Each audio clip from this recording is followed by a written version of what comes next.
आज हम हर उस चीज की गहराई में उतरेंगे जो बहती है। मतलब वो पानी जो हम पीते हैं, वो हवा जिसमें हम सांस लेते हैं। कभी सोचा है कि इंजीनियर इसे कैसे समझते हैं और इसे कंट्रोल कैसे करते हैं? आज की जो चर्चा है वो फ्लूइड मैकेनिक्स यानी द्रव यांत्रिकी के बिल्कुल मूलभूत सिद्धांतों पर है।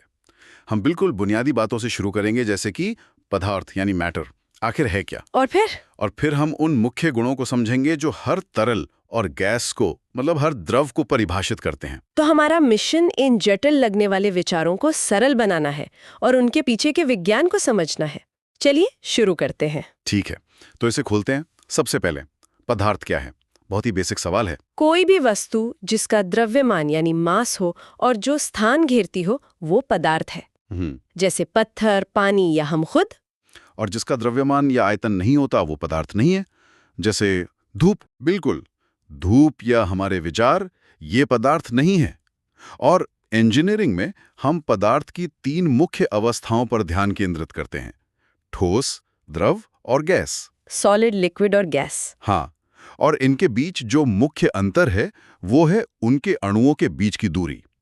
ठोस में अणु बहुत पास पास होते हैं, एक दूसरे से जकड़े हुए। द्रव में थोड़े दूर होते हैं और गैस में तो बहुत ही दूर दूर होते हैं। और इसी आणविक दूरी की वजह से उनके गुण एकदम अलग अलग हो जाते हैं। जैसे ठोस का आकार और आयतन, मतलब वॉल्यूम, दोनों निश्चित होते हैं। लेकिन द्रव का आयतन तो निश्चित होता है, पर आकार उस बर्तन का ले लेता है जिसमें वो है। सही है। और गैस का, उसका ना तो आकार निश्चित होता है और ना ही आयतन, वो तो बस उपलब्ध पूरी जगह में फैल जाती है। और इसी वजह से तरल और गैस दोनों को एक साथ द्रव या फ्लूइड कहा जाता है। बिल्कुल। तो फिर द्रव की असली परिभाषा क्या हुई? मतलब वो एक चीज क्या है जो पानी और हवा को एक ही टीम में रखती है? द्रव एक ऐसा पदार्थ है जिस पर अगर हल्का सा भी स्पर्श रेखीय बल, मतलब शियर फोर्स लगाया जाए। Shear force? हाँ, मतलब सतह के समानांतर लगने वाला बल। तो अगर आप ये बल लगाते हैं तो वो लगातार बहने या विकृत होने लगता है।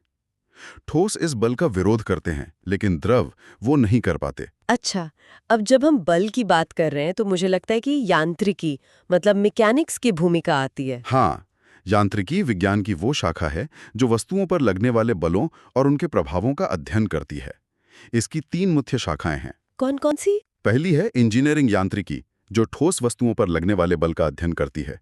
दूसरी है पदार्थ सामर्थ्य, मतलब स्ट्रेंथ ऑफ मटेरियल्स, जो विकृत होने वाली वस्तुओं पर बल का अध्ययन है। और तीसरी, हमारा आज का विषय, द्रव यांत्रिकी, फ्लूइड मैकेनिक्स, हाँ, जो तरल और गैस पर लगने वाले बलों का अध्ययन है। और द्रव यांत्रिकी के अंदर भी अलग-अलग क्षेत्र हैं या ये बस एक ही है? नहीं, इसके अंदर भी हैं। इसे 3 मुख्य भागों में बांटा गया है। पहला है द्रव स्थैतिकी, मतलब फ्लूइड स्टैटिक्स। जैसा नाम से लग रहा है, जब द्रव स्थिर हो, मतलब रुका हुआ हो। बिल्कुल। दूसरा है द्रव शुद्ध गति की, फ्लूइड काइनेमैटिक्स। इसमें द्रव गति में तो होता है, लेकिन हम गति पैदा करने वाले बलों पर ध्यान नहीं देते। हम बस गति के पैटर्न को देखते हैं। ओके, और तीसरा? तीसरा है द्रव बल गति की, फ्लूइड डायनामिक्स।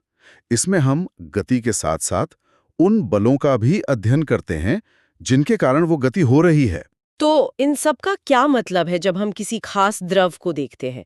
चलिए अब इसके गुणों की बात करते हैं। सबसे पहले घनत्व से शुरू करें। डेंसिटी। बिल्कुल।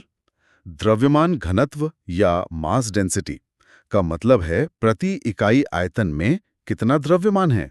इसका सूत्र है ρ = mv। इसे आसान भाषा में कैसे समझें?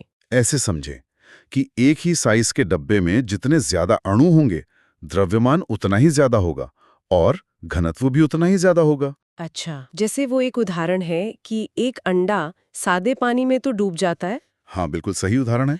लेकिन अगर पानी में बहुत सारा नमक घोल दें तो वो तैरने लगता है। हाँ, बिल्कुल सही उदाहरण है। ऐसा इसलिए होता है क्योंकि नमक मिलाने से पानी का घनत्व बढ़ जाता है। पानी का जो मानक घनत्व है वो 1000 किलोग्राम प्रति घन मीटर माना जाता है। वहीं पारे, मतलब मरकरी का घनत्व 13600 किलोग्राम प्रति घन मीटर होता है। बाप रे, वो तो बहुत ज्यादा है। हाँ, बहुत ज्यादा। तो फिर भार घनत्व या वेट डेंसिटी इससे कैसे अलग है? ये एक और घनत्व क्यों? ये एक अच्छा सवाल है।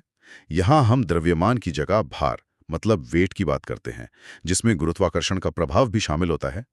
इसका सूत्र है गामा इक्वल्स W/V। ओके। और इन दोनों के बीच एक बहुत सीधा सा संबंध है। गामा इक्वल्स ρg, जहां g गुरुत्वाकर्षण है। ठीक है। और एक और गुण मैंने सुना है, विशिष्ट आयतन, स्पेसिफिक वॉल्यूम। हाँ, वो बस घनत्व का उल्टा है। मतलब प्रति इकाई द्रव्यमान में कितना आयतन है। इसका सूत्र है V इक्वल्स 1/ρ। समझ गई। तो आखिर में ये विशिष्ट गुरुत्व मतलब स्पेसिफिक ग्रेविटी, इसकी जरूरत क्यों पड़ती है? ये तुलना करने के लिए है।